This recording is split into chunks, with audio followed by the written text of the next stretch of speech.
उसको गलत तरीके से प्रचार कर रहा है। हमको तो लगता है तो कोई को तो जानबूझ के भी कर रहा है, उसको थोड़ा पॉलिटिकल वे में ले जाने का कोशिश कर रहा है।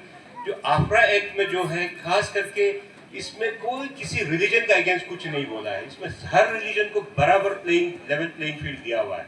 इसमें सिर्फ यही बताया कि अगर आपको किसी रिलीजन में कन्वर्ट करना है तो उसमें क्या क्या, एक तो आपको एक दायरा है और आपका क्या क्या आपका गाइडलाइंस है, उसको सिर्फ बताया। और उस गाइडलाइन जो अभी रूल बनेंगे, वो क्यों रूल बनना जरूरी हो गया, क्योंकि 1978 में ये एक्ट पास हुआ था, उसका रूल नहीं बना था। तो उसको लेके कोई जाके PI फाइल कर दिया हाई कोर्ट में। तो हाई कोर्ट का निर्देश है कि सरकार को कि रूल जल्दी से जल्दी 6 महीने में बना के लेके आओ।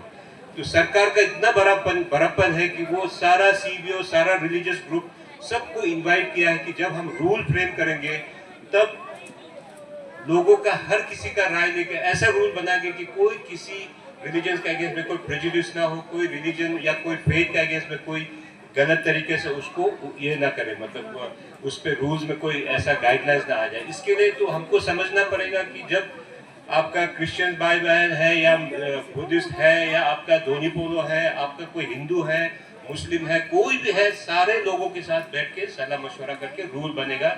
ये कोई रिलीजन का अगेंस्ट में नहीं है, ये कोई फेथ का अगेंस्ट में, ये सब के लिए है, ताकि हम लोग मिलजुल के एक कम्युनल हार्मनी के साथ ये अपना राज्य को बहुत सुंदर तरीके से आगे लेके जाएंगे।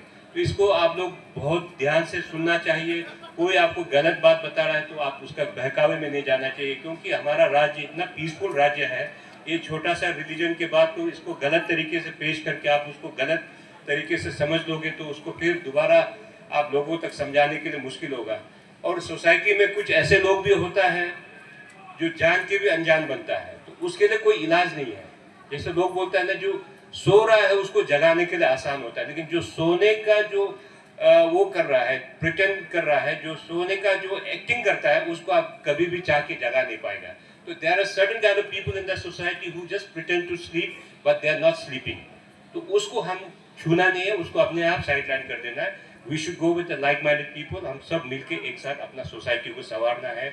और खास करके मैं तो प्रेसिडेंट और आपका बोरामो बोकारो सोसाइटी को बहुत बहुत तहे दिल से धन्यवाद दूंगा, क्योंकि आज आप अपने इस फेस्टिवल में हमारा जितने भी यहाँ पे डिस्ट्रिक्ट में जो हमारे 3 जनजाति है, खास करके आदि, तागिन और पेम्बा, तो बाकी दोनों का आपने CBOs को भी यहाँ में इन्वाइट किया है। This is a very beautiful and great initiative, क्योंकि हमें एक साथ रहना है। आप चाह के भी अपना नेबर को बदल नहीं पाएगा, और आपका पड़ोसी के साथ आपका जब तक रिलेशन ठीक नहीं होगा, हमेशा टेंशन रहेगा। टेंशन आपको उससे कोई फायदा होने